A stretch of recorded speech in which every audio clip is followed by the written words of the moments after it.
tous, c'est Loïc pour Technitech Gaming.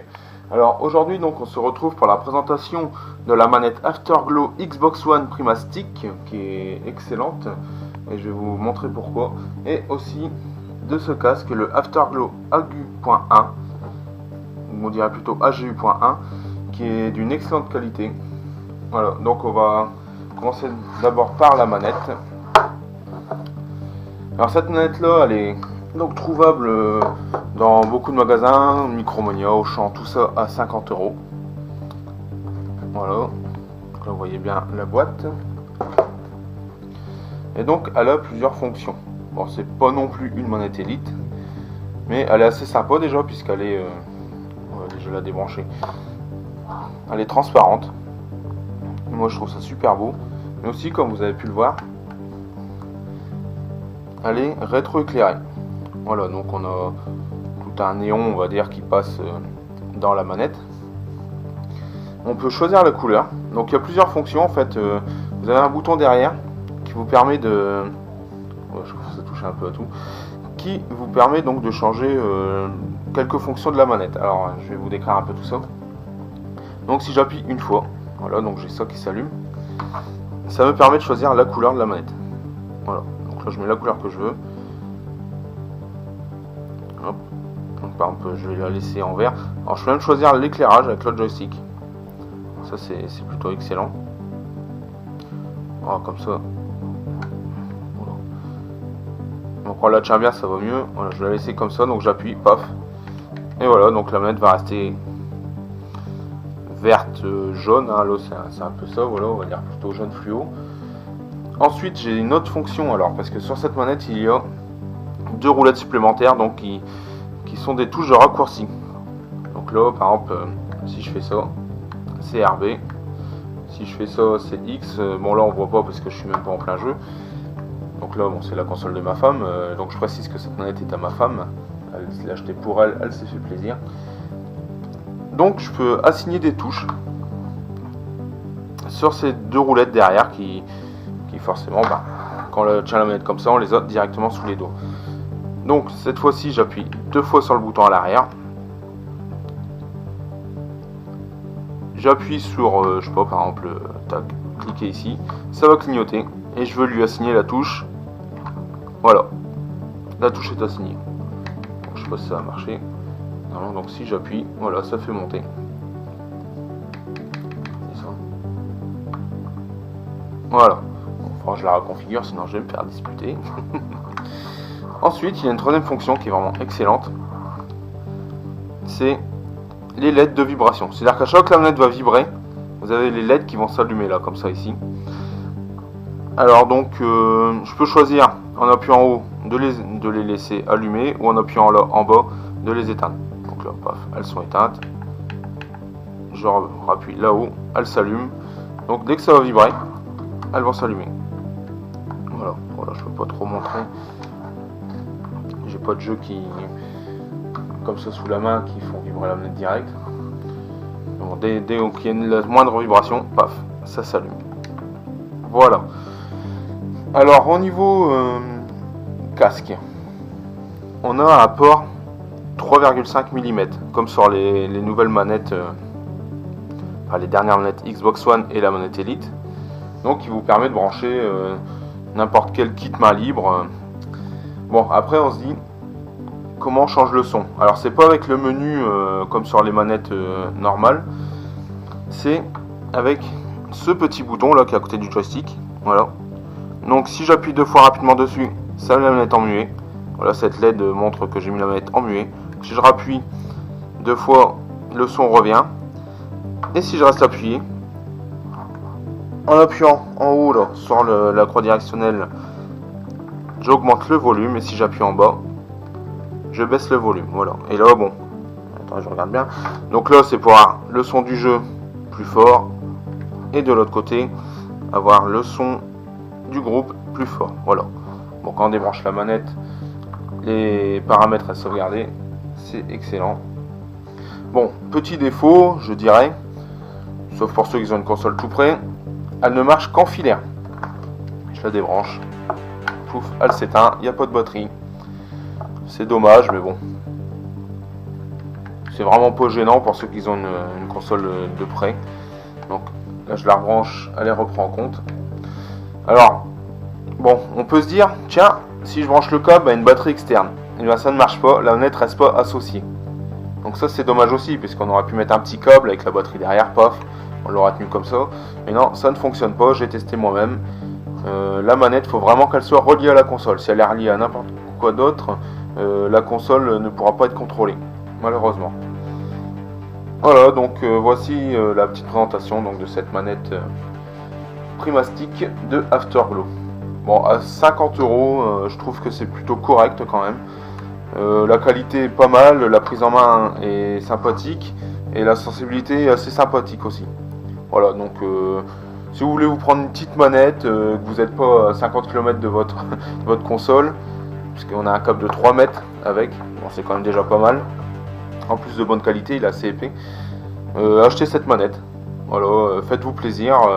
Si vous n'êtes pas parti sur une Elite, si vous n'avez pas envie de mettre 65 € dans un autre contrôleur normal, ben, cette manette là est faite pour vous. Voilà, en plus elle est vraiment sympathique en transparence comme ça. Bon, maintenant on va passer donc à la présentation du Afterglow AGU.1. Voilà, donc bon, il est un petit peu abîmé parce que à force, moi je m'en sers déjà depuis un an. Bon, à force de tirer sur le câble, forcément, bon, bah, il a pas trop aimé, mais il fonctionne encore très très bien. Donc, comme quoi, il tient le coup, c'est de la qualité. Alors, il peut se brancher sur plusieurs consoles. Comme on voit là sur le boîtier, on a Xbox 360, PlayStation 3, Wii et Wii U, et le PC bien sûr. Alors, c'est possible de le mettre sur la manette Xbox One. Donc, je vais vous montrer. Grâce à ceci là. Alors, c'est pas compatible directement avec la manette par exemple qui est là. Enfin, ça ne rentre pas, ça va pas. Mais quand vous commandez ceci, vous avez avec un adaptateur qui vous permet de brancher du 2.5 mm sur du 3.5, voilà. Bon, après ça doit se trouver sur Amazon, des adaptateurs tout seul.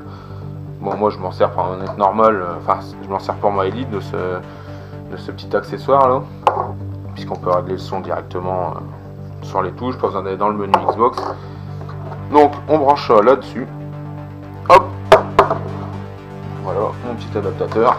Et là avec ce casque, donc on a un câble qui permet à la base de brancher le casque sur la 360. Bah là, hop, on le met ici, tac.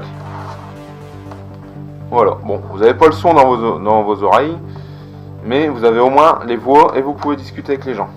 Pour le son dans le casque, là il faudra brancher ce câble sur votre écran. Voilà, tout simplement, parce que de toute façon c'est un casque stéréo. Hein. Vous l'alimentez en USB, comme beaucoup de casques. Alors donc pour la PlayStation 3, il est reconnu directement par l'USB. Donc ça, on n'en a pas besoin. Après pour le reste, tout ce qui est Wii U, tout ça, forcément vous devez brancher ça. Et un adaptateur avec. Bon, ça marche nickel. Hein. Hop, ça se met ici. Voilà. Hop. Alors je vais vous montrer une fois qu'il est branché ce que ça donne. Bon, il y a pas mal de câbles aussi. Donc vous pouvez aller loin de votre écran, il n'y a aucun problème. Par contre, il faut éviter de s'empirer dedans. Alors, je vais brancher ça là. Hop. Voilà, il s'allume. Alors ça, je trouve ça assez beau. Bon, on voit pas bien ce qu'il fait jour, mais tout l'arceau est éclairé. Ici. Et même le micro quand il est en route. En plus, on peut le sortir, on peut le ranger. Tac, quand vous en avez besoin, vous le mettez comme ça. Quand vous en avez besoin, vous le sortez. Il n'y a aucun problème. Donc c'est ça que j'utilise depuis un bon moment donc sur mes vidéos. Et il a vraiment un bon son. Voilà. Alors vous pouvez mettre le casque en mute. Hop. Donc quand il est en muet, il clignote. À peu près toutes les 10 secondes, il clignote. Donc le désavantage c'est que les touches sont assez sensibles. Donc parfois je le mets en mute sans faire gaffe. Alors bon, ça, je dois recommencer mes vidéos. Ensuite vous avez deux modes. Alors quand il est en rouge comme ça, c'est qu'il est en ultra basse. Ça veut dire que si vous écoutez de la musique ou si vous faites un jeu de tir et tout ça et vous mettez les ultra basses, et ben je peux vous dire, ça va bourdonner dans vos oreilles. Dans le sens positif bien sûr, parce que ce casque sort un très bon son. Voilà. Moi je l'ai eu d'occasion pour 25 €. Vous pouvez le trouver à une cinquantaine d'euros. Voilà, il clignote. Hein. Hop, j'enlève le mute. Donc vous pouvez le trouver une cinquantaine d'euros, sûrement d'occasion. Neuf, je ne sais plus du tout combien il vaut. Mais c'est franchement un bon casque d'entrée de gamme. Le son est nickel. Vous êtes bien isolé en plus avec les mousses qui sont là. C'est vraiment excellent, quoi. Il tient bien le coup. Parce que moi, comme je vous dis, bon, le câble il commence à partir un peu. Mais bon, j'ai marché je sais pas combien de fois dessus. J'ai tiré je sais pas combien de fois sur le câble. Ça lâche pas comme ça. Hein. C'est pas un casque qui va vous lâcher. Et en plus, l'arceau est super solide. Vous avez vraiment une... si vous avez une grande tête, bon, pas à ce point-là quand même, mais bon, ça fait pas mal aux oreilles. Il est super agréable comme casque. En plus, vous avez la petite télécommande. Donc, il vous permet de régler le son plus fort ou moins fort, ou de régler le son entre le jeu ou le chat. Quand vous avez ceci branché, et même sur la PS3, ça marche. Voilà, vous pouvez régler le chat plus fort ou moins fort. Donc je pense qu'il a toutes les fonctions de base, c'est assez suffisant d'ailleurs. Voilà, donc un bon petit casque gaming que je vous conseille si vous avez un petit budget. Afterglow est une bonne marque, je trouve, de toute façon, et fait du matériel de qualité. Voilà. Donc j'espère que je vous en ai dit assez. Si vous avez des questions sur ce matériel là, des choses que j'aurais peut-être oublié de dire, n'hésitez pas. Bon, on va revenir sur la longueur du câble, il fait à peu près 3 mètres aussi d'ailleurs. Voilà, donc c'est écrit, bon, vous voyez c'est PDP à chaque fois. Hein. Donc il fait 3 mètres ce câble. Bon, vous avez plusieurs... sur la boîte vous avez la description. Hein. Donc je vous la montre comme ça, vous mettrez la vidéo en pause si vous voulez la lire. Voilà. Bon, c'est en anglais, donc pour les anglophones. On a un petit peu toutes les fonctions qui s'affichent sur le côté. Voilà. Alors sur Xbox One, ça donne un très bon son aussi. Franchement, c'est vraiment pas mal. Donc avec cet adaptateur là et cet adaptateur ci, vous pouvez l'adapter sur Xbox One. Par contre sur PS4, je ne pense pas que ce soit possible. Sûrement avec l'adaptateur aussi, mais le son ne sera qu'en mono sur votre manette. Voilà. Donc comme je dis, si vous avez des questions, n'hésitez pas. Je suis là pour vous répondre en commentaire, il n'y a aucun problème. Allez, à plus tout le monde.